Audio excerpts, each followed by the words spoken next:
sa book of Judges. Pero maglulundag-lundag po tayo sa 2 chapter at sa maraming mga passages. Okay lang po ba? Okay. So, simulan po natin sa Judges chapter 14. Babasahin po natin dyan yung verse 1 hanggang verse 3. Sige po. Nandyan na po kayo? Say amen ng malakas kung nariyan na po kayo. Amen. Basahin ko na ho yung verse 1 hanggang 3. And Samson went down to Timnath and saw a woman in Timnath of the daughters of the Philistines. Verse 2, and he came up and told his father and his mother and said, I have seen a woman in Timnath of the daughter of the Philistines. Now therefore get her for me to wife. Next verse. Then his father and his mother said unto him, Is there never a woman among the daughters of thy brethren, or among all my people, that thou goest to take a wife of the uncircumcised Philistines? And Samson said unto his father, Get her for me, for she pleaseth me. Bago tayo lumundag doon sa susunod na chapter at mga talata, gusto ko lang ipaliwanag ito ha. May batas po sa Old Testament ng isang Israelite, isang Hudyo, ay hindi maaaring mag-asawa ng taga-ibang bansa. Ang pwede niya lang maging kabiyak ay kapwa niya Israelite o kapwa niya Hudyo. So dito sinasabihan siya ng tatay at ng kanyang nanay, both ng kanyang parents, patungkol doon sa batas na yon. At huwag niyo pong kalimutan, si Samson po ay isang judge. Dapat siya ang nagpapatupad ng batas at unang sumusunod. Pero makikita niyo ho dito, takang-taka yung magulang niya, bakit niya sinusuwa yon? Kaya nga sabi, wala na ba na kapwa natin Israelite? Pero anong sagot niya? Pabalagbag. Kunin niyo siya kasi napiplease ako sa kanya. So, umpisang-umpisa pa lang, mali na po. Yung boundaries ng Panginoon, yung restrictions, yung off-limits, sinagasaan niya. So, ano to? Transgression kagad. Okay. Judges 16, verse 1. Then went Samson to Gaza, and saw there an harlot, and went in unto her. So, another boundary, another restriction, another off-limit siya dapat. So, hindi nga pwede mag-asawa ng hindi kalahi. So, dito, hindi naman siya nag-asawa ng kalahi. Nakipagsiping naman siya sa hindi niya asawa. Nakukuha nyo? Dumayo pa siya ng Gaza. Sipin mo yung isang judge, pinuno ng bansang Israel that time, yun dapat bayani tagapagpatupad ng batas. Pangalawang, paglabag ito. Okay? Judges 16:4 hanggang 7. And it came to pass afterward that he loved a woman in the valley of Sorek, whose name was Delilah. Next verse, 5. And the lords of the Philistines came up unto her and said unto her, Entice him, and see wherein his great strength lieth, and by what means we may prevail against him, that we may bind him, to afflict him, and we will give thee every one of us 1,100 pieces of silver. Verse 6, and Delilah said to Samson, Tell me, I pray thee, wherein thy great strength lieth.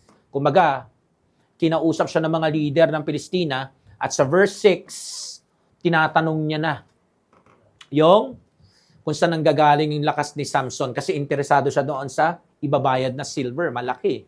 Kasi bawat isa magbibigay, di ba? So, and wherewith thou mightest be bound to afflict thee. So, tinatanong yung kahinaan niya at the same time. Verse 7, and Samson said unto her, if they bind me with 7 green weeds that were never dried, then shall I be weak and be as another man. 8. Then the lords of the Philistines brought up to her 7 green weeds, which had not been dried, and she bound him with them. Verse 9. Now there were men lying in wait, abiding with her in the chamber, and she said unto him, the Philistines be upon thee, Samson, and he break the weeds as a thread of tow is broken when it toucheth the fire, so his strength was not known. So, hindi pala siya nagsabi ng totoo doon, no? Naloko sila ni Samson. Okay? Verse 10. And Delilah said unto Samson, behold, thou hast mocked me, and told me lies. Now tell me, I pray thee, wherewith thou mightest be bound. 11. And he said unto her, if they bind me fast with the new ropes, that never were occupied, then shall I be weak and be as another man. 12. Delilah therefore took new ropes and bound him therewith, and said unto him, the Philistines be upon thee, Samson. And they were liars in wait, abiding in the chamber, and he brake them from off his arms like a thread. So ano to? Hindi pa rin siya nagsabi ng totoo. 13.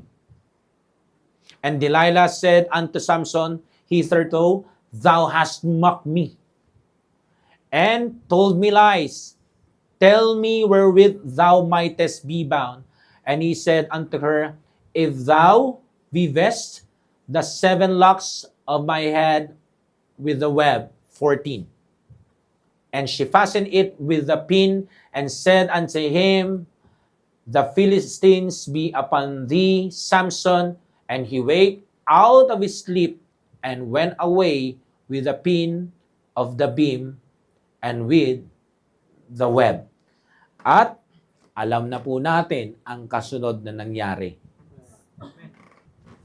Bumagsak si Samson. At yun ang pag-uusapan natin ngayong hapong ito. Maaari na po kayong makaupo. Si Samson po ay born to Manoah and his wife na isang barren na babae.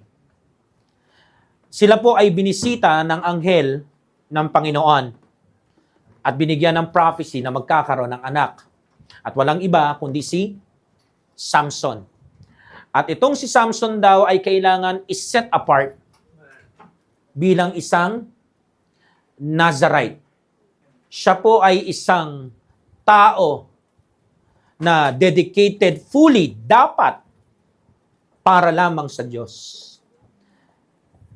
At itong kanyang Nazarite vow na ito ay meron pong mga tinatawag na boundaries. Una, wala po dapat wine o kahit anong strong drink. Hindi siya pwedeng uminom ng kahit ano doon. Never touch anything dead or unclean. Hindi siya pwedeng humawak ng kahit anong patay na o marumi according doon sa kanyang Nazarite vow. Pangatlo, never siya dapat magpaputol ng buhok. At yun yung kanyang sinabi kanino? Kay Delilah. So, ito nga, hindi niya pagpapaputol ng buhok. Ito po ay isang strong na sign ng kanyang vow. At the same time, yung hindi niya pagpapaputol ng buhok ay strong sign ng presensya ng Diyos sa kanya o sa kanyang buhay. So, ang purpose ni Samson ay maging deliverer ng bansang Israel. Maging tagapagligtas. Kasi nasa ilalim sila ng tinatawag na 40 years na pagkakasakop ng Pilistina. Siya po ay merong kakaibang lakas. Si Samson po ang pinakamalakas na ordinaryong tao na tumapak sa balat ng lupa. Ang kanyang strength ay hindi po naggagaling sa muscle. Hindi po nanggagaling sa mga binuhat niyang weights. Hindi po. Kundi ang kanyang strength, ang kanyang lakas ay galing sa banal na spirito na nananahan sa kanya noong mga panahon na yon. Until magising siyang ni-razor na yung ulo niya. Amen? Nakakahabol? Amen. So, pag-usapan natin yung kanyang mga tinatawag na supernatural feats. Alam niyo ba na si Samson ay pumatay ng isang leon gamit lang ang kanyang mga kamay? At pumatay din siya ng 1,000 na Philistines gamit lang ang jawbone ng isang hayop o ng isang donkey. At bumuhat din siya ng isang napakalaking pinto o gate gamit lang ang kanyang mga balikat. At hindi po kagaya ng gate sa panahon natin, yung gate na tinutukoy ko dambuhalang gate po yung binuhat niya. At ginawa niyang parang isang sako ng bigas lang na nilagay sa balikat niya. At kaya niya rin pong i-break ang lahat ng rope at lahat ng kadena na panali sa kanya. Nga lang, nakita natin na imbis gampanan ni Samson nang may katinuan yung pagiging judge niya, pagiging leader ng bayan ng Israel, at ingatan niya yung kanyang Nazarite vow, na sayang lang yung 20 years. Kasi yung kanyang path ay nauwi sa tinatawag na kasalanan ng gradual transgression.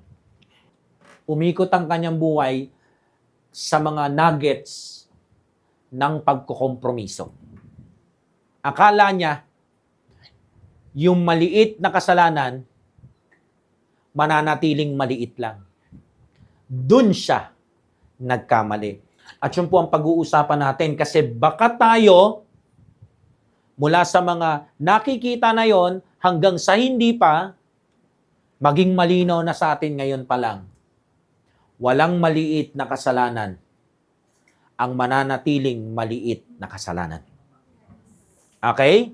So, nagsimula siya ng good job Nga lang ang problema sa kanya, wala siyang ginawa kundi little by little o kahit konti katiting, pinupush niya yung mga boundaries ng Panginoon. Yung mga restricted area, yung mga dapat off-limits siya, hindi naman siya talaga malakihang porsyento na lumalabag. Pero, lumalabag pa rin. Hanggang sa ito ay tumubo at lumaki ng gusto. Nakakahabol po? Okay. So, nakita po natin, nag-asawa siya ng babaeng Pilistina. Na kapag tinignan niyo po sa Deuteronomy chapter 7 verse 3 hanggang 4, ay ipinagbabawal sa kanilang batas. Pagkatapos nun, si Samson ay pumunta naman po sa isang casa sa Gaza kasama ang isang prostitute. At yung panghuli, hinayaan niya ang sarili niyang ma-fall in love. Yan ang problema ng mga Kristiyano ngayon Yung kapag na-fall in love sa hindi dapat. Pero pinili mo pa rin magpatihulog. Yun po ang classic nakabagsakan ni Samson sa Bible. Nakalimutan niya, judge siya, no? Para mga Kristiyano ngayon, nakalimutan niya, Christian siya. Nakalimutan niya, pastor, preacher siya. Nahulog siya sa isang relasyon na hindi tama.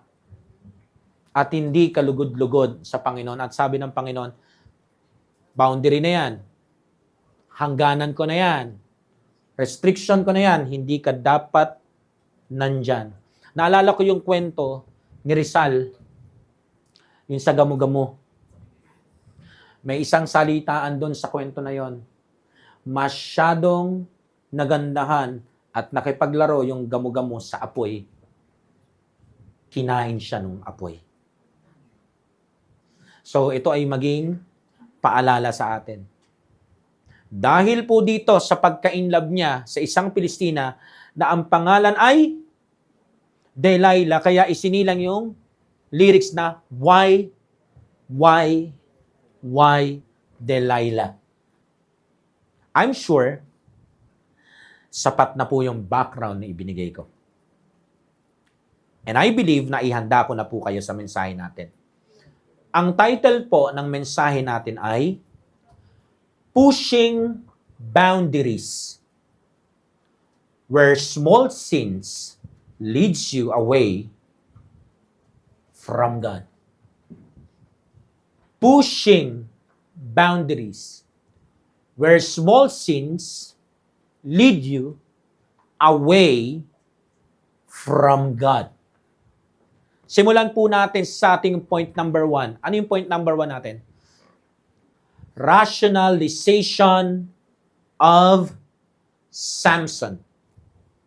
Rationalization of Samson. Pag sinabi yung rationalization, anong ibig sabihin yan, Pastor? It means, ito yung act of explaining, justifying, or organizing something in a very logical way or reasonable way. Yung acceptable way. Even if the stated reasons are not the real or full cause. In Tagalog, pag sinabing rationalization, pagbibigay ng makatwirang paliwanag or pag-aayos na ayon sa tinatawag na lohika. At sa panahon natin ngayon, ang pinakamasarap na pangangatwiran, yung walang-wala sa katwiran. At yun po ang nangyari kay Samson. Sa Judges chapter 14 verse 1 hanggang 3, and Samson went down to Timnath and saw a woman in Timnath of the daughters of the Philistines, and he came up and told his father and his mother and said, I have seen a woman in Timnath of the daughters of the Philistines. Now therefore get her for me to wife. Dito pa lang, wala na siya sa katwiran. Amen? Amen. Anong sunod na talata? Then his father and his mother said unto him, Is there never a woman among the daughters of thy brethren, or among all my people, that thou goest to take a wife of the uncircumcised Philistines? Yung tatay, yung nanay, yung parent ni Samson, sila ang nasa katwiran. Kaninong katwiran? Katwiran ng Diyos. Hindi sila lumabas doon sa boundaries ng Diyos. In fact, sinabi niya, ito yung kagandahan ng boundaries. Marami ka na makukuha dito sa pamilya natin at sa bayan natin. Bakit hindi na lang doon? Kumbaga, ibinibigay diin nila na hindi mo kailangang pumunta doon sa mga restricted areas. Hindi mo kailangang lumagpas doon sa nilagay ng Lord na off-limits tayo. Pero anong sagot ng nangangatwiran na wala sa katwiran? Tignan niyo po And Samson said unto his father, Get her for me, for she pleaseth me. Yun ang rationalization niya. Napiplease ako sa kanya. Period. So sinasabi niya, wala akong pakialam kung merong ma-push na boundary ng Diyos. Wala akong pakialam kung mag-transgress ako sa Diyos. Sa Kanya, wala lang to. Kumbaga, ang OA naman, hindi naman maaapektuhan ng ganong kalala ang buong bayan kung kunin ko siyang asawa. So dito ko, makikita natin yung ating point number 1. Rationalization of Samson. Kumbaga, ito yung moment na tinetest ni Samson kung hanggang saan niya pwede i-push ang boundaries ng Diyos. Sumugot ang kanyang tatay, Manoah, no. Pero ano siya? Challenge niya. Get her for me. Ano bang ibig sabihin natin doon sa pushing boundaries? Yung gaya ng ginawa ni Samson, pag sinabi nating pushing boundaries, ito yung pagkilos ng patago. Ginagawa ito ng maraming tao sa lupa. Sadly, maging ng mga anak ng Diyos.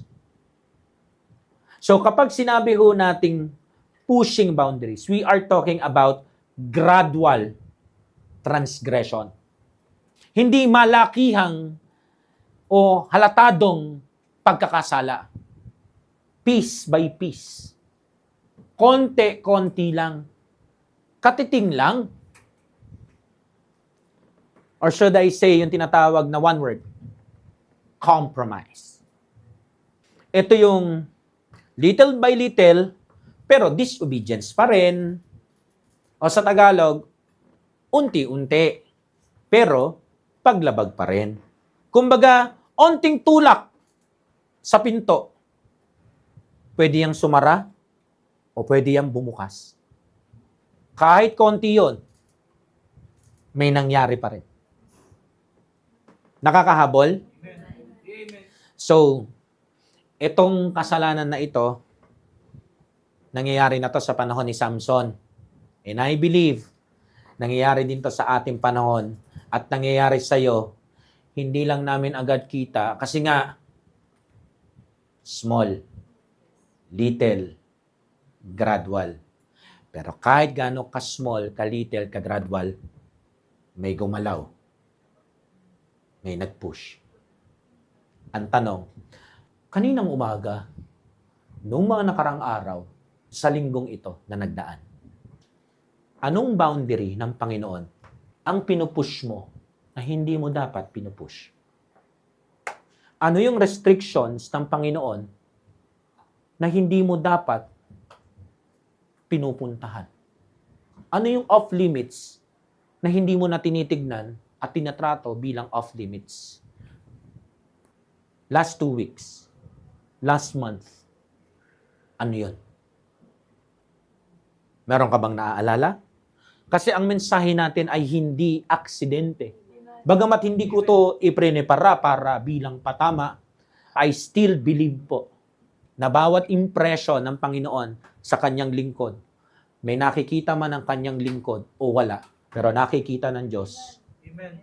na merong hindi sumusunod sa Amen. church na to. Amen. Kumbaga, nakakalampas sa pisikal na mata ni pastor, pero hindi nakakalampas sa mata ng banal na Diyos. Kumbaga, kala mo lang walang nakakakita sa unti-unting pagtulak mo sa hangganang inilagay ng Diyos sa buhay mo para ingatan ka. Kapatid, kahit gaano mo pa i-rationalize yan sa isip mo, that is compromise. The sin of compromise. Kapag sinabi natin pushing boundaries, sin of compromise, gradual transgression, ito yung hindi obvious pero may pattern. Sistematikong pagkakasala to. Pansinin mo si Samson. Pilistinang babae, Pilistinang prostitute, Pilistinang Delilah. Paulit-ulit. May paborito siyang uri ng kasalanan. Nagpakasal siya kasi nagandahan siya. Kumuha siya ng prostitute kasi nagkaroon na siya ng experience sa ganun, di ba? Yung panghuli, hindi na lang siya nagandahan at hindi na lang sexual experience. Na in love na siya. Di ba? So, hindi siya nagstay na nasa mata lang. Hindi siya nagstay na nasa usapang laman lang. Pati yung core being niya, kinuha. Ngayon, sabihin mo sa akin, wala lang yan. Okay lang yan. Dapat natatakot na ho tayo ngayon. Kasi kung pinatumba yung pinakamalakas na taong tumapak sa lupa, yung ganyang itsura, hindi ko makita na isa ka sa pinakamalakas. Ako nga, hindi ko makita sarili ko kahit pastor na ako. Sige lang, palabasin mo lang na parabagang nothing happened. Ano naman nangyari? Wala naman, pastor. Pwede mong palabasin na hindi obvious. Parabagang minor, harmless. Pero kahit ano pang sabihin mo, disobedience pa rin . May boundaries ang Diyos, may komandang Diyos, hindi mo pa rin sinunod . Hindi pa rin natin sinunod pag hindi natin sinunod. Okay? So, ito yung moment na kung saan, pag nagra-rationalize na tayo, yung brain natin, sinasabi natin sa sarili natin, nire-recite natin yung kasinungalingan, it's just a little thing. It doesn't really that matter at all. Ang OA ni pastor. Ang OA ni mama. Ang OA ni papa. Ano ka ba, mahal? OA mo naman. Pinapalaki mo lang. Exactly the point. Alam nung mga nagmamahal sa'yo, nalalaki yan. Yung mga tao nga alam . How much more ang Diyos? Kaya hindi aksidente na naririnig mo ito. Amen. Konting kasalanan, konting budbud din ng pangangatwiran sa isipan. Ano yan? Paniwalain ang sarili. Ito na naman tayo. Self-inflicted lies ulit yan. Ito yung moment na kung saan kinokopya mo ang yapak ni Samson. At kahit ako pa gumawa niyan, same is true pa rin sa akin kahit pastor ako. Ang isang saved person na sinasabi sa kanyang sarili, hindi naman to ganun ka big deal. Para bagang God won't mind this small mistake. Animoy, wag naman exaggerated yung reactions. Hindi naman ganung kalakihan ito. Kasi hindi mo tinitignan kung ano yan. Nira-rationalize mo. Gina-justify mo. Yung ganyang mentality, yung ganyang rationalization, ibig sabihin, totoo yung title ng message ito. Pinupush mo yung boundaries ng Lord. Hindi externally, kundi internally. At the same time, ito rin yung uri ng kasalanan, listen up, na mahilig manesting. I believe, tinesting ni Samson kung kikibo ang tatay Manoa niya at nanay niya. Kumibo.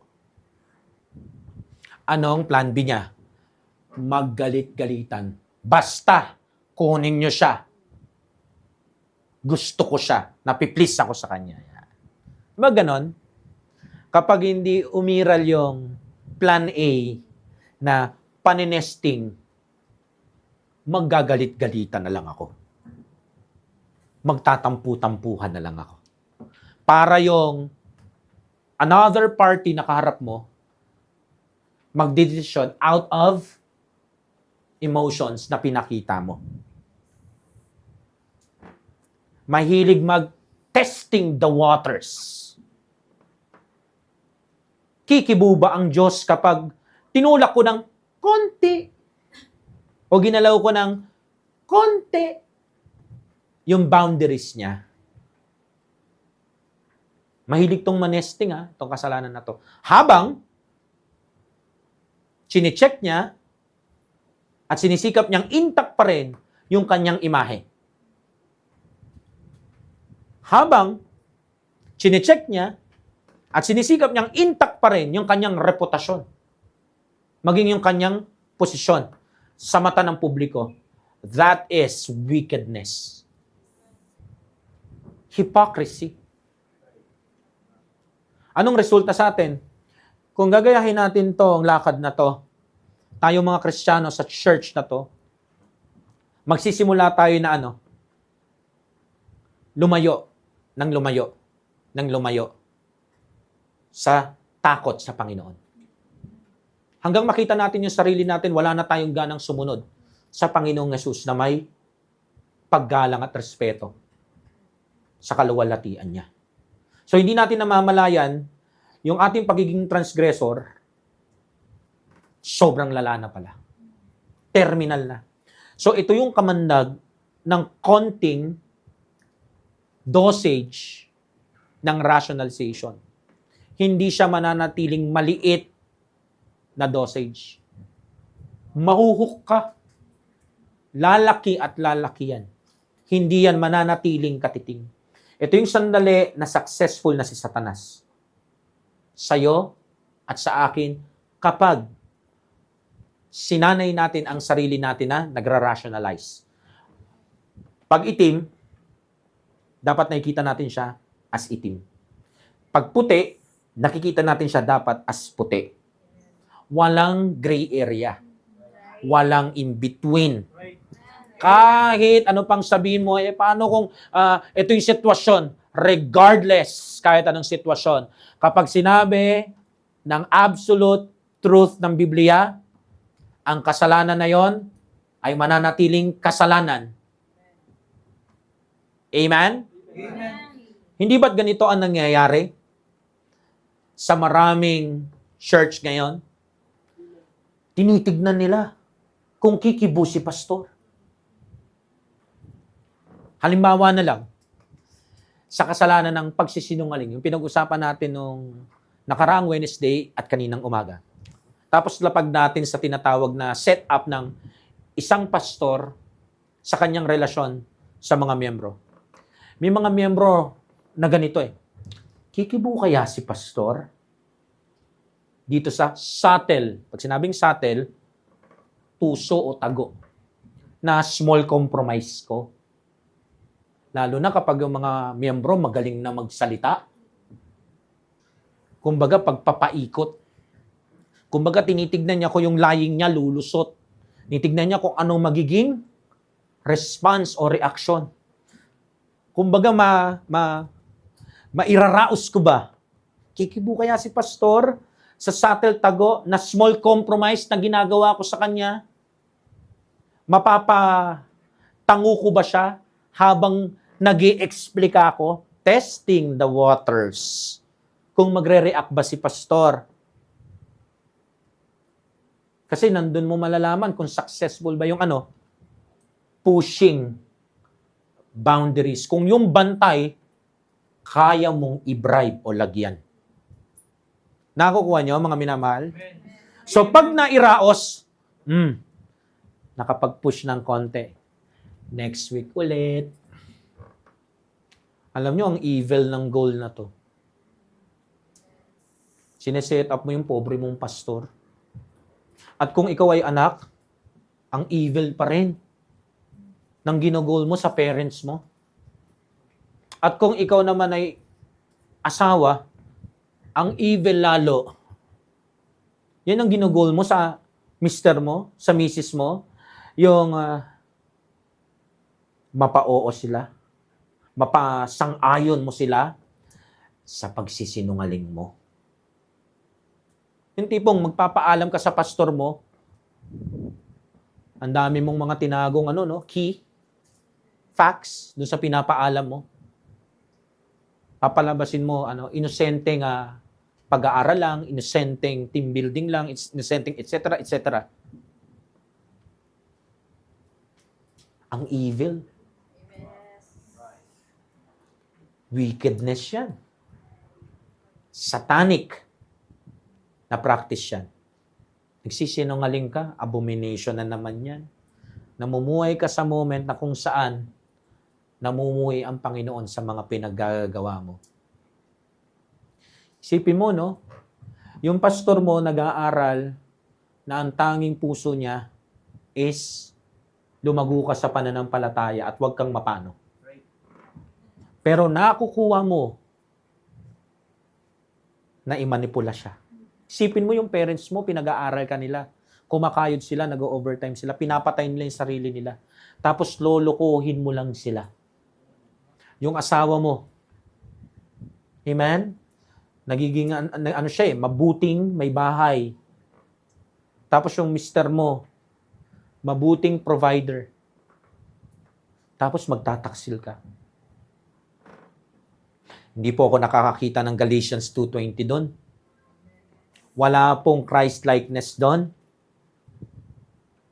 Makita po natin, kapag naggaganyan tayo ng practice kung gaano na tayo inilayo ng small compromise natin sa Diyos natin. At inalayo rin tayo sa mga regalo na tao sa buhay natin na galing din sa Diyos. Ganyan na nangyari kay Samson . Ganyan din yung nangyari sa mga nauna sa atin na sinundan yung yapak ni Samson. At dapat gets mo na. Gets ko na. Gets na ng church na to. Ganyan din ang mangyayari sa atin. At kapag pinili mo na magpatuloy sa pagpupush ng boundaries, ito yung lugar na kung saan yung small sin 100% will definitely lead you away from the Lord Jesus Christ.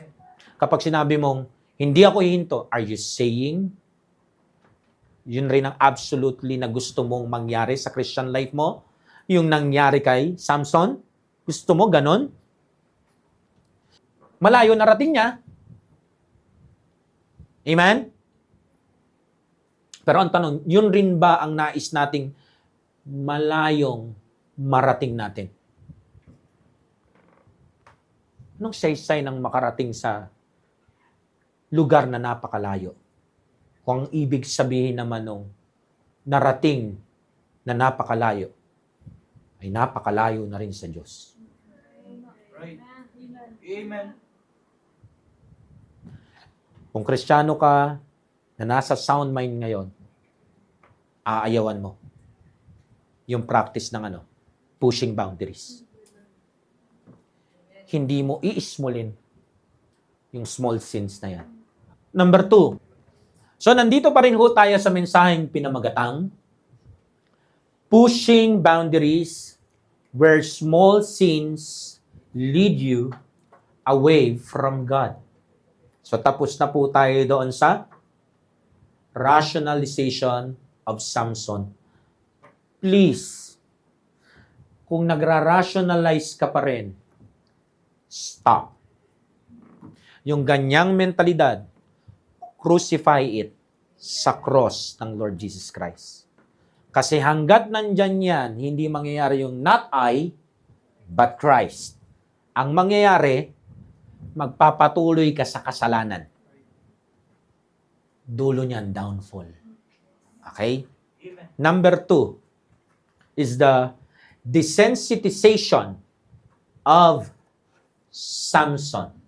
Desensitization of Samson. Pag sinabing desensitized, ito yung process of gradually becoming less sensitive or less affected or less responsive sa isang bagay katulad ng feelings na pain, fear, lahat na may kinalaman sa tinatawag na moral standards, nagiging lesser o nalilesen.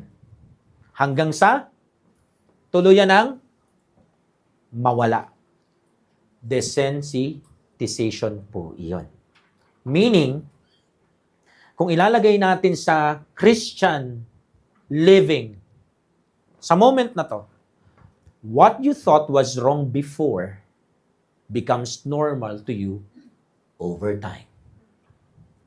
Ibig sabihin, nakapag-rationalize ka. Shinattered mo yung mind mo sa truth ng Biblia. So, paulit-ulit na recitation ng kasinungalingan. Result?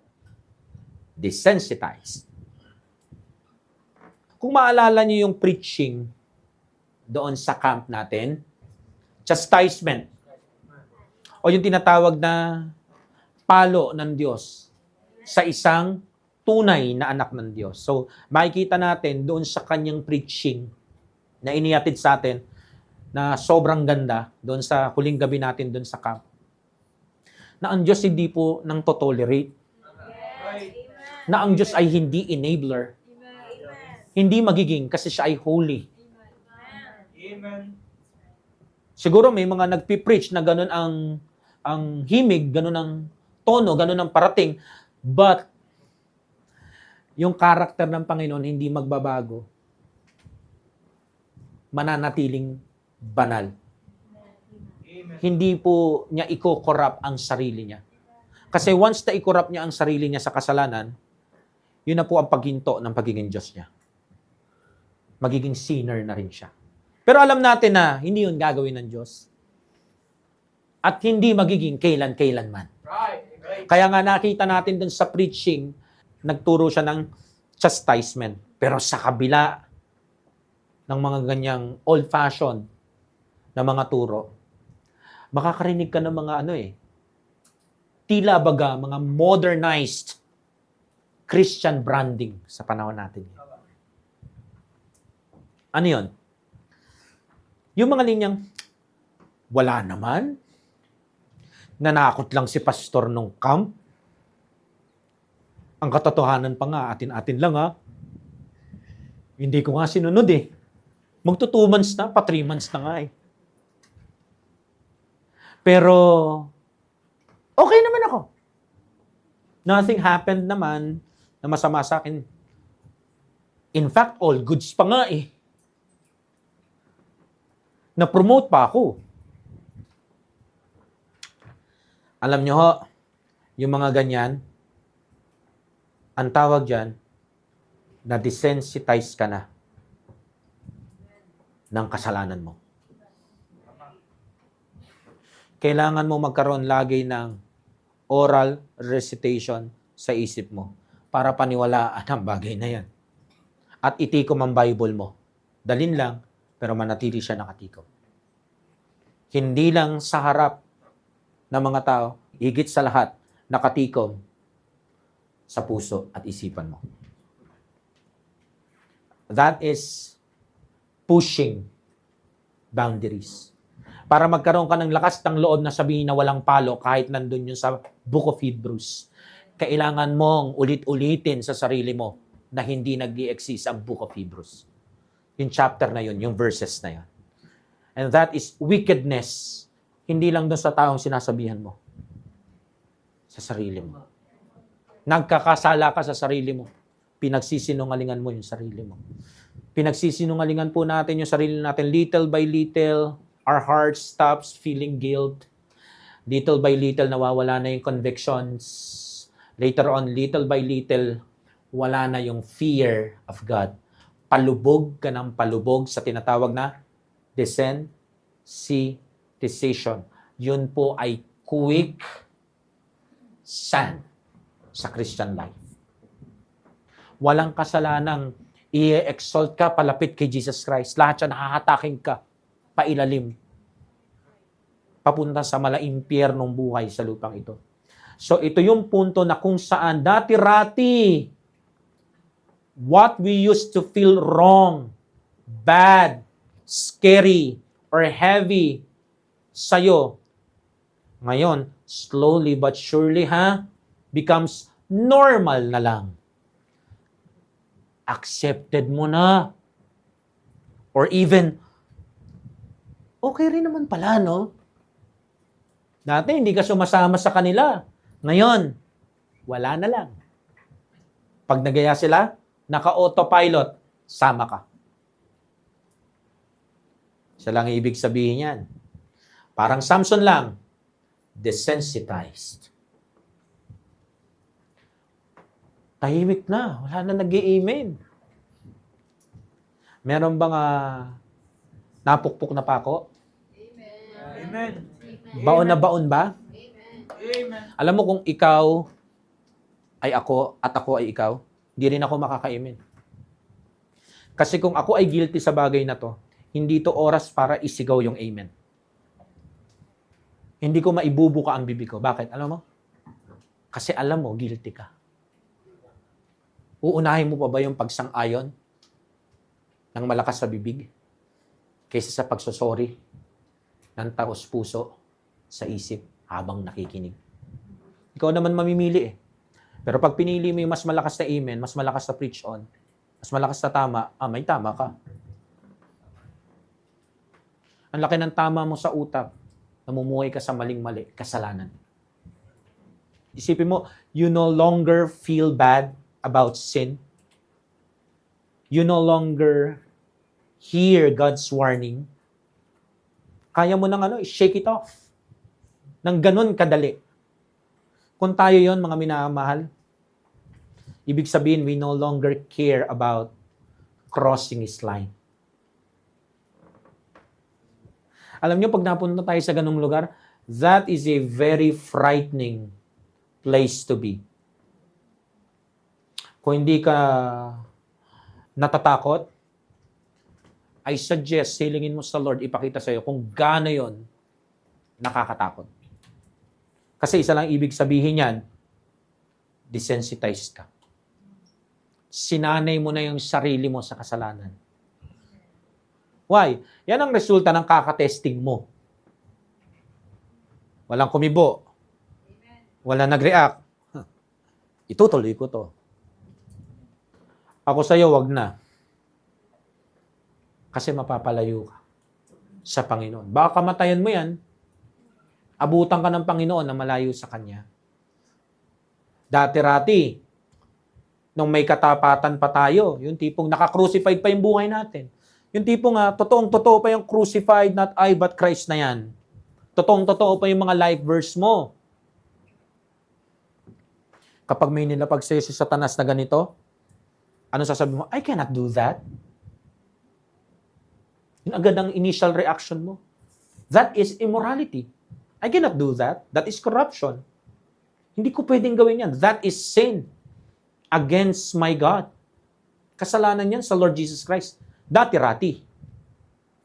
Maliliit na kompromiso. Maliliit, pero paulit-ulit. Rationalize, rationalize, rationalize. Recite, recite, recite. Ano nangyayari? Pakapal yung desensitize, desensitize, desensitize. Alam nyo ba, kapag hindi mo sinanay ang sarili mo sa kasalanan, pag nakakita ka ng kasalanan, yung literal na gumagawa ng kasalanan sa harapan mo, for example, alam mo na mali ang pagdadrugs. Tama ho? Pero pag nakakita ka ng literal na nagdadrugs sa harap mo, mag-freak out ka. Ang gusto mo agad gawin is umalis sa lugar na yon kasi baka mamaya ma-rage sila, damay ka. Pero the more kang sumasama sa mga addict na tao, tapos nakita mo, ay, hindi naman pala all the time kapag merong magkakasamang nagda-drugs o nagja-jamming is may raid. Unti-unting nawawala yung fear. At later on, hindi lang fear yung nawawala, pati pagkatao mo kasi kasama ka na nilang gumagamit. Nagigets niyo yung point ko? Amen. Ganon yung tinatawag na desensitization. Kaya nga makakarinig ka rin ng mga gantong linya. Ano ba yung church nyo? Huwag naman masyadong dogma. It's nothing lang naman. It's normal. Ibang churches nga ginagawa yan eh. Ibang Christians nga, nakikita kong ginagawa nila yan. God is love. Kaya, God will definitely understands. Lalo pat mga anak niya tayo, right? No need na para sabihin pa kay pastor at yung conviction ng Sanctified Baptist Church na anyways, hindi naman yung kalakihan. You always have options. Pwede kang lumipat. You see, your small sin na ini-small mo ay terrible ang dulot sa Christian life mo. It is terrible para sa isip mo. It is terrible para sa puso mo. It is terrible para sa relationship mo sa Ama sa Langit. Small but terrible. Delikado yan, Brad. Pa-downward spiral ka dyan. Ganyan-ganyan yun nangyari kay Samson at sa mga napanood kong Christians na nauna sa atin sa pila. First, marrying a pagan woman felt wrong muna. Later on, sleeping with a prostitute felt normal pa rin. And finally, Samson was so desensitized na umabot siya sa point na revealing God's secret vow ay wala na lang sa kanya. He didn't feel dangerous at all. At yun ang naging mali niya. Yun ang naging mitsa ng downfall niya. At yun din ang magiging mitsa mo, maging ako, at ng kahit sinong narito. So I suggest, hanggat hindi ka pa manhid, numb, sa kasalanan na yan, stop. Crucify it. Samson was too cocky. He arrogantly thinks and believe, ako si Samson. I am Samson. I am absolutely better than others. Nasa posisyon ko ba sila? Nasa kanila ba yung strength na meron ako? So, my small sin, wala lang to. It's okay. I can handle it. Sisiw lang. Sisiw lang to sa akin. Alang consequences na di ko kaya, ako yata ang the strongest na tumapak at nag-walk sa lupang ito. Siguro no, ganun siya mag-isip. Punong-puno ng hangin. Kaya nga ang lakas ng loob niyang i-push na parang wala lang ang boundaries ng Diyos. Ang yabang, 100% annoyingly smug. Pag sinabi yung smug, masyadong mataas ang tingin sa sarili. Tipong umabot siya sa punto na ang tingin niya sa kahit sinong taong itapat sa kanya, lagi siyang mas better. And yeah, saan siya dinala ng cockiness niya? Saan? We all know what happened to him. Yung yabang niya, anong pinuntahan? Downfall. So, dapat alam mo na rin, alam ko na rin, alam na rin ng church na to, what will happen to each one of us kapag pinili nating mag-rationalize at i-desensitize ang ating mga sarili sa kasalanan. Anong ibig sabihin nun pag ginawa natin yun? You and I, we are literally digging our own graves.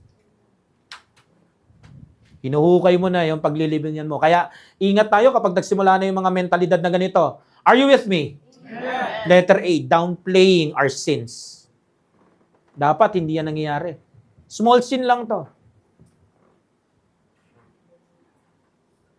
Kayang-kaya to.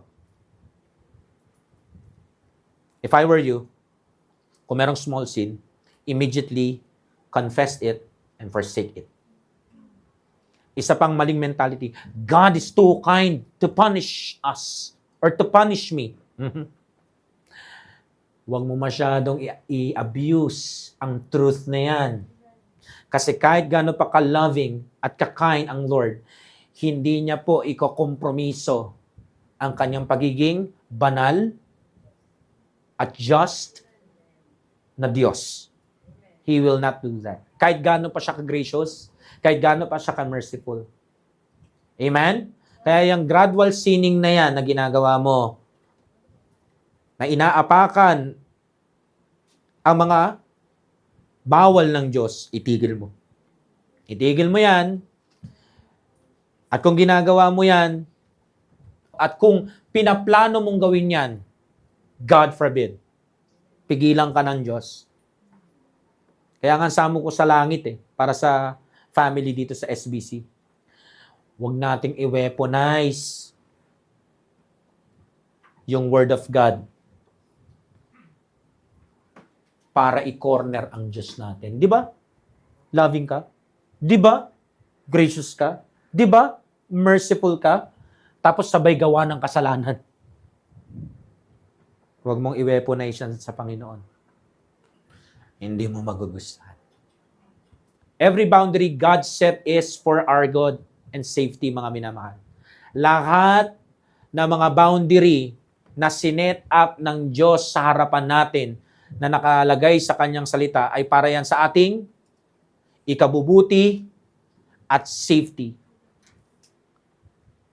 Kaya nga ho, masasabi natin, kahit yung pinaka-smallest na violation ay para bagang pagsigaw sa harapan ng Panginoon.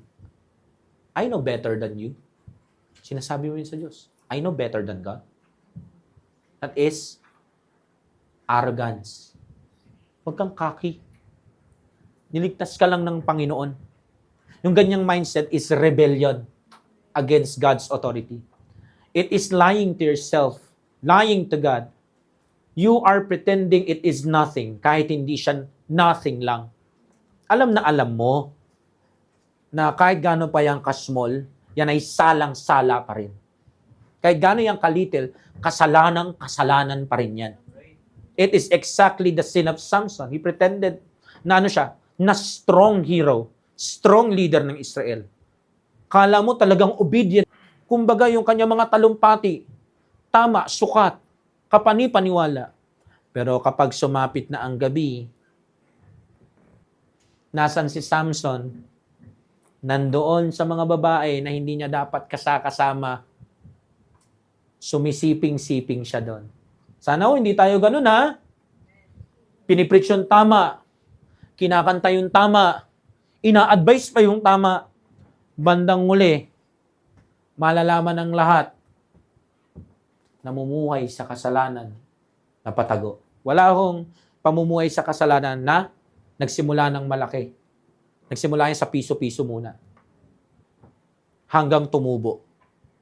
Ang kasalanan ay di lang mere na nabubuhay sa salitang malaki ang aksyon. Amen? Buhay na buhay rin ito sa konting mga pagte-turn ng ating back sa banal na Diyos gamit ang ating mga puso at ating mga isipan. It's like little by little we are losing our fear sa ating Heavenly Father. Little by little we are losing our desire to follow the Lord Jesus Christ faithfully. Kasi you can follow Jesus Christ na wala yung word na faithfully. Pero it is a must. Dapat pag susunod tayo sa Panginoon, laging may faithfulness. Hindi po pwedeng wala. Pinush ni Samson ang boundaries, little by little. Ikaw rin ba? O baka na, itulak mo na. Ilang buwan na? Ilang taon na? Ilan na yung mga nailusot mo na tinesting mo si pastor? Ilang beses mo nang na-irrationalize? Naniniwala ka na? Gano'ng kalaking percentage ang paniniwala mo? Kasi gano'n din kalaking percentage yung pagiging desensitized mo. Kaya nga madalas hindi ka na tinatabla ng preaching. Tinatablang ka pa ba? Samson pushed God's boundaries little by little, thinking his strength would always be there for him until Samson lost everything. Sana ho, huwag tayong magising kagaya niya. Na akala natin, malakas pa tayong Kristiyano. Yung pala, matagal na tayong backslider. Number 3, pagkatapos ng rationalization, pagkatapos ng desensitization, punta naman tayo doon sa the solution. So number 3, the solution is found in Jesus Christ. God gave clear steps to stop pushing boundaries para manatiling obedient. Una na dapat natin makita, letter A, is we have to learn to respect God's boundaries. Ngayon, kung natutunan mo na yan dati, tapos napunta ka sa mundo ni Samson, you have to relearn na i-respect yung boundaries ng Diyos. Sa Matthew chapter 5 verse 19, whosoever therefore shall break one of these least commandments shall be called the least in the kingdom of heaven. Anong sinasabi diyan? Do not say within yourself na itong command naman na ito ay maliit lang eh. Tipong yung pinupunto mo is I can break it. Pero kaya ko ring ayusin to. Alam mo kung anong tawag diyan? That is disrespecting God's boundaries. Dapat hindi ka magkaroon ng ganyang kaisipan. Walang malaki at lalong walang maliit na command ng Lord. Ang command ng Lord ay command ng Lord. Kasi kapag ganyan ang kaisipan natin, mga minamahal, i-dishonor natin pati ang person ng Godhead. Maging ang Lord Jesus Christ natin. So, we must learn or relearn na itrato ang every God's boundaries, God's command, God's word, small man yan o big sa paningin mo, na pare-parehong significant sa Christian life mo. Amen? Amen. Kasi ang pamumuhay po sa kasalanan ay palaging nagsisimula sa small thing na ang tawag ay neglection. Kapag sinimulan mo ng tignan na merong malaking command ng Diyos at merong maliit lang, pag nagsimula ka ng tignan yung maliit lang na yun, ang maliit lang talaga, meron ka ng nilineglect. At siyang negligence na yan is basically the ticket we use to board the flight called disrespecting God and His boundaries, and its final destination is straight to backsliding. So the next time you catch yourself saying amen without even a hint of shame, kahit alam mong may ganito kang galawan sa Christian life mo, totally shameless ka, like para bagang absolutely nothing wrong ever went down, naku po, meron kang Samson syndrome. Papunta ka sa backsliding. Which means, nasa kasagsagan ka ng pagpupush ng boundaries ng Diyos. And that is the exact place where small sins leads you away from the Lord Jesus Christ. Kaya habang gracious pa ang Lord, turuan na natin ang mga sarili natin.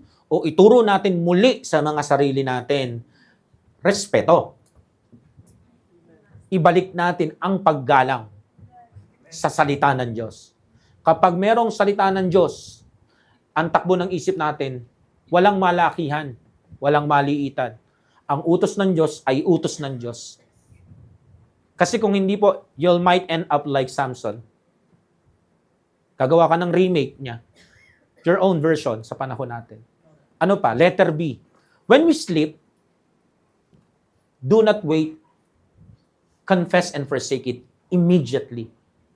Kapag mayroong mga sleep up sa atin, pag nagsisimula ng mag-sleep up, yung pag-rationalize, nakikita mo may mga ganyan ng banta, wag mo nang patagalin. Naaabot ka pa sa ma-desensitize ka. Anong dapat mong gawin? Confess na agad. Forsake na agad. Sabi sa 1 John chapter 1 verse 9, if we confess our sins, He is faithful and just to forgive us our sins and cleanse us from all unrighteousness. Di ba yun yung ginawa ni David? Doon sa Psalm 32, 3 hanggang 5, kinonfess niya yung kasalanan niya. Kaya ang Lord, pinatawad siya. Kasi kapag hindi po tayo nag-confess at di po nakita ng Panginoon na yung confession natin ay merong nilalaman na forsaking ay walang mercy. Pero kapag ginaya po natin yung ginawa ni David dito sa verse 3 ng chapter 32 hanggang 5, anong sabi? When I kept silence, my bones waxed old through my roaring all day. So ano siya? Malungkot siya dito. Kasi isa to sa epekto o side effect ng pamumuhay sa pagpupush ng boundaries ng Diyos. Nilid siya palayo sa Panginoon. For day and night, thine hand was heavy upon me. Ayan tandaan nyo, ang tao na pinili ang kasalanan, hindi magiging masaya. Bakit? Kasi araw-gabi, mabigat ang kamay ng Diyos sa kanya. Kaya kung meron tayong makikita ng mga Kristiyano na para bagang pinapakita nilang sobrang saya nila. Literal na kaharap mo sila, tipong nagpapatotoo pa sila kung gaano sila kasaya, hanggang dun sa mga picture nila. Pero, nandito sa tinatawag na pushing boundaries o gradual sinning. Hindi yan peaceful. Hindi yan nakakatulog ng mahimbing at maayos sa gabi. Kasi mararamdaman niya ang bigat ng kamay ng banal na Diyos sa kanya. So makikita nyo hindi kakampihan ng Diyos siya. At hindi makikipag-holding hands ng Lord dyan na para bang nagwo-walk in the park sila na please siya sa tao yan. Hindi po yun ganon. Kasi si David siya po ay king according to God's heart. Pero nung nagkasala siya, ang bigat ng kamay ng Diyos sa kanya. My moisture is turned into drought of summer. So, ibig sabihin, kung ilalagay natin sa Christian life yan, tuyot. Naranasan nyo na yung feeling sa Christian life nyo? Tuyot. Kahit anong basa mo, walang tumatagas. Kahit anong pray mo, walang tumatagas. Para bagang famine in the land. Tagtuyot. Merong El Nino sa Christian life niya. Uhaw na uhaw siya dito. Yan po ang magiging resulta ng kasalanan. Ang kasalanan po ay parang tubig din. Malang tubig alat. The more you take it, the more you mauuhaw ka. Kaya confess and forsake. Kasi ang Lord ang water of life. Anong sabi niya? Sino mang uminom sa akin shall thirst no more. 5. I acknowledge, ayan na, confession and forsaking. My sin unto thee, and mine iniquity have not I hid. I said, I will confess my transgressions unto the Lord, and thou forgivest the iniquity of my sin. Gusto mo makatulog sa gabi ng maayos? Hindi yan madadaan sa kahit anong mga sleeping pill. Baka kailangan mo i-check ang sarili mo.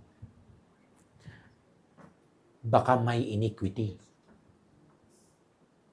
Baka may transgression. Baka gradual transgression. Baka may small compromise. Baka mayroong pushing of boundaries. Hindi nakikita ni pastor, pero nakikita ng Diyos. At ramdam mo, kaya nga may parang drought of summer. Ramdam mo. Kaya nga ang bigat ng mga araw at gabi mo Bigat kasi ng kamay niya. Yung tipong pwedeng mapasayo ang lahat ng bagay dito sa lupa, pero hindi ang kapayapaan ng Diyos kapag namumuhay ka sa pagkakasala. You have to confess it, forsake it immediately. Brad, stop, tigil tayo agad. let us admit agad. Kasi, ang mali-mali. Ang kasalanan-kasalanan. Okay? Amen. Mag-ask tayo agad ng forgiveness right away sa Lord. Huwag na nating alagaan na parang small sin. Hindi po. Hindi po yan ganon. Amen? Amen. So, ano ang dapat nating gawin? Do not let it stay. Huwag mong hayaang magstay yan sa'yo. As a Nazarite, God commands Samson, do not marry pagan woman, do not love what God hates, do not defile yourself. What Samson did, first, wrong desire. Ang kanyang unang ginawa. I saw a Philistine woman, she pleaseth me. Meaning, instead of rejecting this wrong desire, immediately, he let it stay in his mind, in his heart. Ibig sabihin, in-entertain niya yung thought. In-entertain niya yung desire. Kahit alam niya namang, labag yon sa boundary ng Diyos. Baka may mga naglalaro po sa isip nyo, na i-entertain kayo sa imaginations nyo. Stop! Itigil nyo po. Huwag nyo pong hayaan na magstay yan.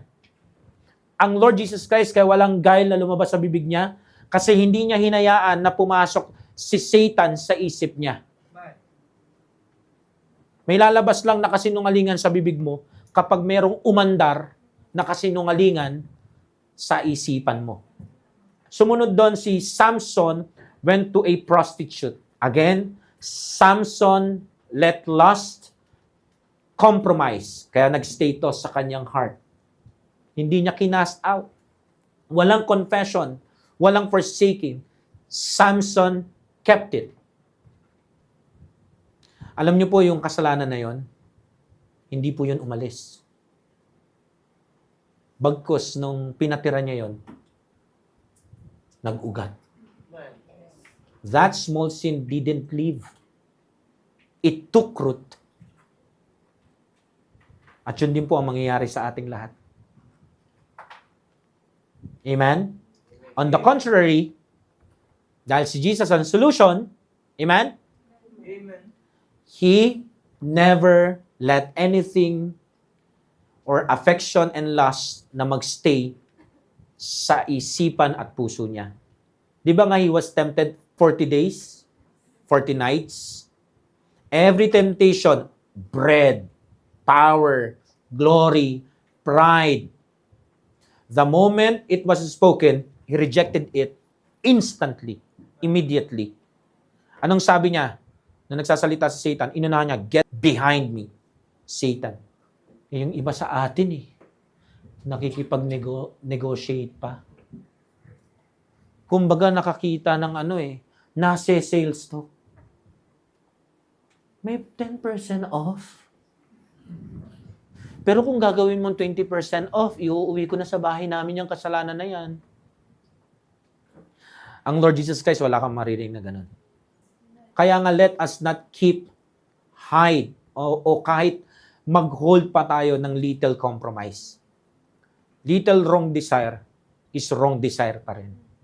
Little resentment is resentment pa rin. Little sulking, maliliit na tampo pa rin. Na pwedeng gamitin ni Satanas against us. Amen? So yung little boundary pushing attitude, pushing boundaries pa rin yun. Kahit gaano yun ka-little. So wag na natin payagang mag-remain pa yung mga little, small na yan. Kasi hindi naman sila magre-remain na little, small. Mag-uugat sila at magiging malaki silang puno.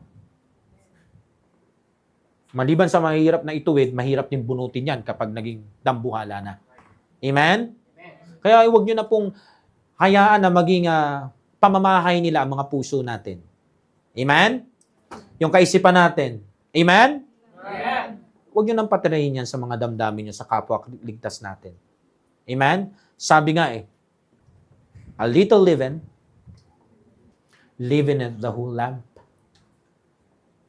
Ilalayo ka niyan sa Diyos. Wawasakin ang buhay mo niyan. Kahit gaano pa kalital yan. If I were you, immediately confess it, forsake it. So, do not feed it. Huwag mo lang siyang hayaan na magstay. Huwag mo rin pakainin. We all know what Samson did. He fed it and made it bigger. Inalagaan niya eh. Lumaki tuloy. Kumbaga, he fed his pride and presumption. Siguro, sabi pa niya, I am still a Nazarite. My hair is still long. I am still strong. Tipong, God is still with me anyway.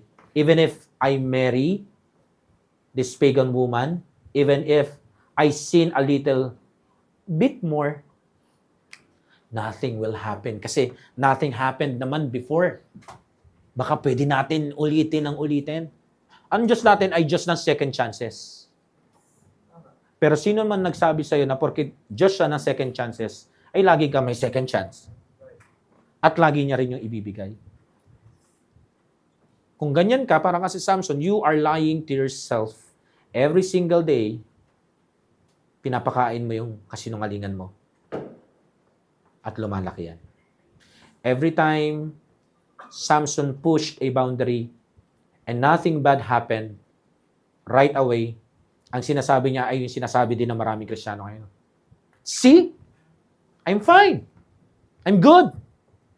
Hindi totoo yung sinabi ni Pastor sa preaching niya na palo-palo. At dahil wala namang ganun talaga, wala naman ako natanggap na mabilis ang palo, I can do it again. And I will definitely do it again. Alam niyo, ganyan yung mga serial killer eh. Dahil hindi sila nahuli. Kaya naging series yung killing. Hanggang sa umabot sila sa too cocky na sila. At arrogant na sila. Hanggang nahuli sila sa pinaka-dumbest way na mahuhuli sila. Yun ang dahilan kaya si Samson hindi huminto. Di ba? Kahit niloloko na siya ng harap-harapan ni Delilah, lahat ng mga sinabi niya, kunwaring kahinaan niya, ginawa sa kanya, di ba? Pero ito siya, he kept talking to her. Dapat yung umpisa pa lang, parang binibenta ako ng bruhang to. Pero ano nakita natin? He kept listening to her. To worsen the case, he kept loving her. Minahal niya yung kinamumuhian ng Panginoon. In short, Samson fed his sin until it became normal to him. Completely desensitized to God's command. Wala na siyang nararamdaman na guilt. Sana wag tayong umabot sa ganun, no? Alam niyo, mayroon ako mga napapanood, naoobserbahan, pero ayoko namang hatulan. Pero parang ang daming ganyan ngayon, no, na nangyayari sa panahon natin. Sa Christian community, sa Baptist community, at yung nakakalungkot sa likod ng pulpit. But Jesus never fed sin. Hindi niya nga in-entertain kahit yung temptation. Wala tayong makikita sa Bible na nag-rationalize siya sa isipan niya, nag-justify siya sa anything about temptation. Jesus never said, oh, it's okay lang naman. Just this once lang naman. Wala hong ganun.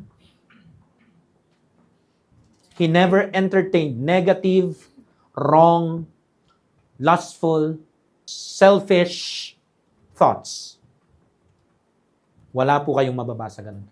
Ang ating Lord Jesus Christ never dwelt on lustful desires. Malayong malayo kay Samson.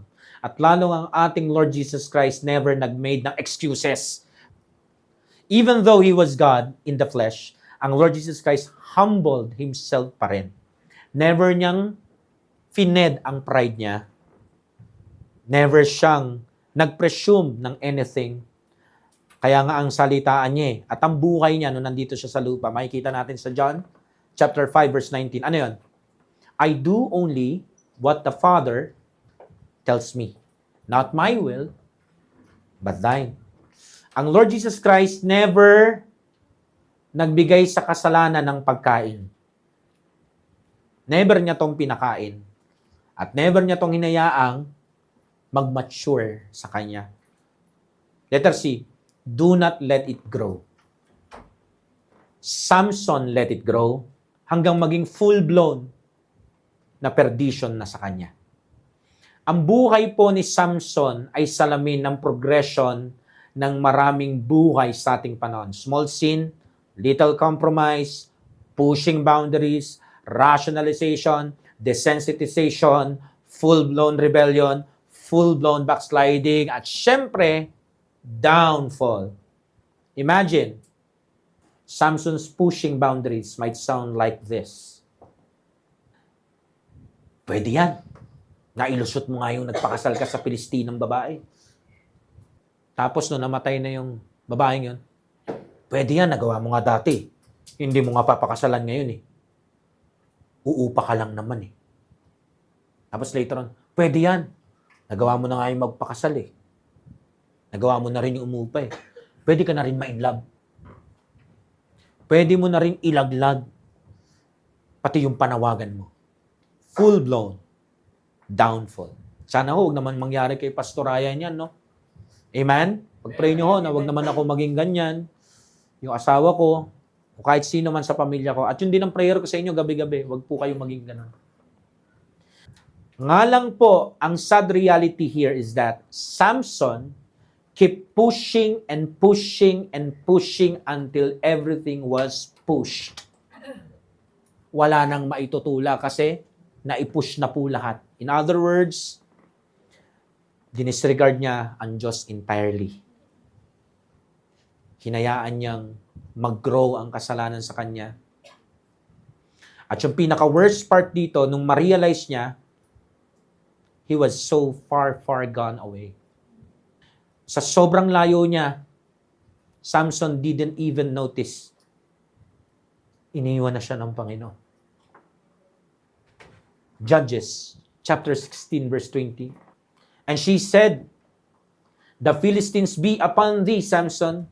And he awoke out of his sleep and said, I will go out as at other times before and shake myself. And he wished not that the Lord was departed from him. Kala niya katulad lang ito noong mga unang 2 beses ng panlalaglag sa kanya ni Delilah na hindi naging successful. This time, ang Pilistina naging successful. Ang problema dito, akala niya katulad pa rin dati. Sobrang nilamon na siya nung kasalanan at sobrang lumaki na yung kasalanan, hindi niya na na-notice na hindi niya nakasama ang Panginoon. Alam niyo po, ang daming Kristiyano ngayon na ganyan. Hanggang ngayon, hindi pa rin nila pansin o kita na hindi na nila kasama ang Panginoon. Akala nila porkit meron silang mga material na pagpapala sa buhay nila. Akala nila dahil doon, nasa kanila rin ang blessing ng Panginoon. At yung mas malalang kasinungalingan, akala nila, nasa panig pa rin sila ng Diyos. Classic example ng nangyari kay Samson. Haircut, strength gone, eyes gouged out, bound in chains, died with God's enemy. Ang saklap. Namatay siya. Nawala sa bayan ng Israel. At maraming mga Kristiyano ngayon mamamatay nawala sa simbahan na kung saan ang Diyos mismo ang nagdagdag sa kanila. Mamamatay sila at aabutan ng kamatayan na backslider. Habang pinapalabas na intact pa rin yung kanilang tinatawag na imahe, reputasyon at posisyon. Judge pa rin naman siya dito, di ba? Pero he died na judge na backslider. nawala sa Panginoon. He started strong, ended in doom, and kahihiyan. And I'm telling you right now, that is exactly what will happen when you and I let it stay, fed it, let it grow. Yan ang mangyayari sa atin. At kung meron hong makakarinig nito na sinasabi, hindi totoo yan. Totoo siya. Pag sinabi niyo sa akin, well, prove it. Samson. And if I were you, kaysa i-challenge ako, huwag ka masyadong cocky. Kasi yan ang pinaka-umpisa ng kalye sa kabagsakan. Kayabangan. On the contrary, ang Lord Jesus Christ, He never let anything negative, wrong, sinful grow inside of Him. Ever. Every temptation, every wrong idea, every challenge na nasa harapan niya, the Lord Jesus Christ cut it off. Instantly. Hindi niya inaya, maglaro yan sa isip niya. Para sa kanya, ang mga bagay na non-negotiable. So it never had a chance to grow even 1% bigger. His obedience was constant. His obedience was complete. Jesus never let pride, lust, self-will, or compromise to take root or grow sa Kanya. He remained na nakaset apart. Never fell, never conquered by His sin. So I hope ang maging desire natin ngayong gabi, sundan ang greatest example. Yung tagapagligtas natin, isang never itinulak ang any single boundary ng Ama niya sa langit. Ang lagi niya sinasabi, not my will, but thine. Kung ano ang instruction ng Ama, yun ang mangyari sa buhay ko. At yun ang gagawin ko. At sa atin naman, crucified with Christ. Not I, but Christ. Kaya sana wala na akong makikita dito na ang master pa rin yung gusto niya.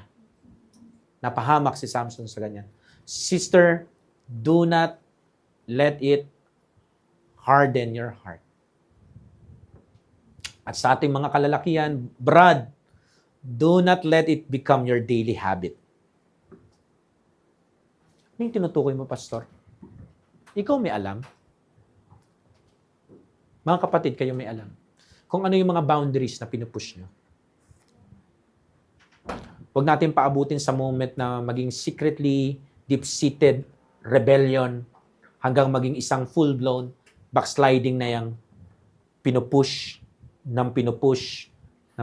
mo. Mapapahiya tayo dyan. Gaya ni Samson, napahiya siya. Pero ang Panginoon, hindi siya napahiya, di ba? Iniangat siya ng Ama.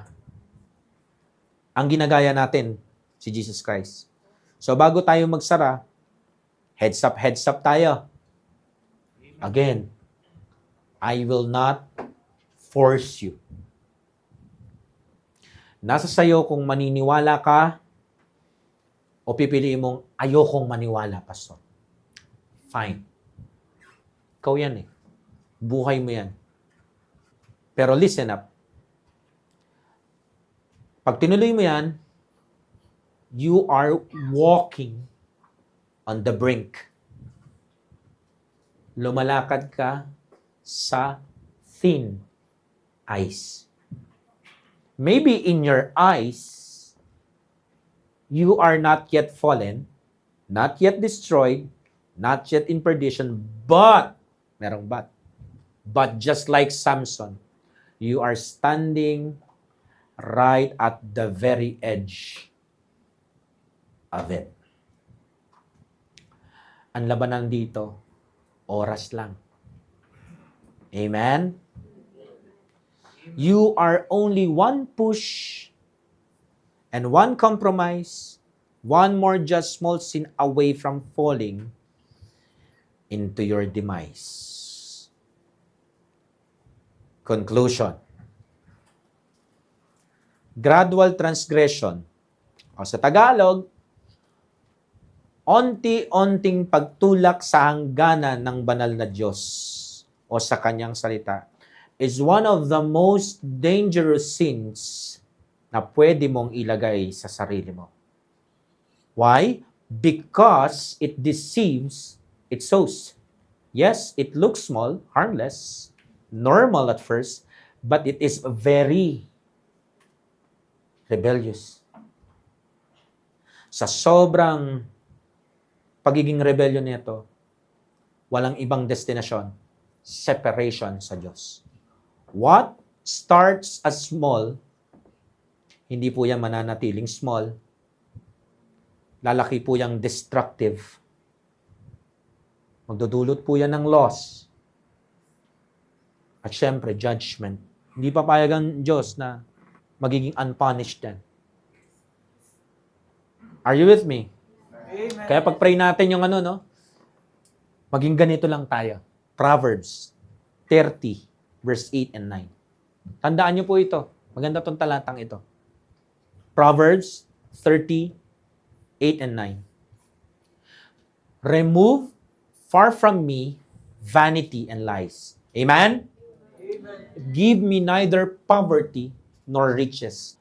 Feed me with food convenient for me, lest I be full and deny thee and say, who is the Lord? Or lest I be poor and steal and take the name of my God in vain. So anong sinasabi dito? Lord, lagyan mo ng boundary yung buhay ko, yung Christian life ko. Protektahan mo ko. God, o aking Diyos, bigyan mo ko yung enough lang. Yung enough lang na hindi too much. Yung enough lang na hindi naman too little. Para hindi naman po ako magkasala sa'yo. Kasi kapag sumobra, baka makalimutan kita. Baka pag kumonti naman, gumawa naman ako ng masama at makaladkad ko yung pangalan mo sa hindi maganda sa harapan ng mundo. Okay na yung sakto lang. Si Samson kasi sumobra eh. At ito ang katotohanan, hindi po kaya ng human mind ang sobra-sobra. Right. The only way to be safe is to respect every command. Confess, forsake, or should I say, repent immediately. Fear God. Never think that any disobedience is too small to matter. Friends, no sin stays small. Later on, those very small push will lead us far away from the Lord Jesus Christ. At sana tuldukan na natin yung kasinungalingan na maliit lang to. No, it's not. Wawasakin yan ang lahat sa buhay mo. Sa buhay ko. So, ano dapat natin gawin? Mahalin natin ang boundary na nilagay ng Diyos sa buhay natin.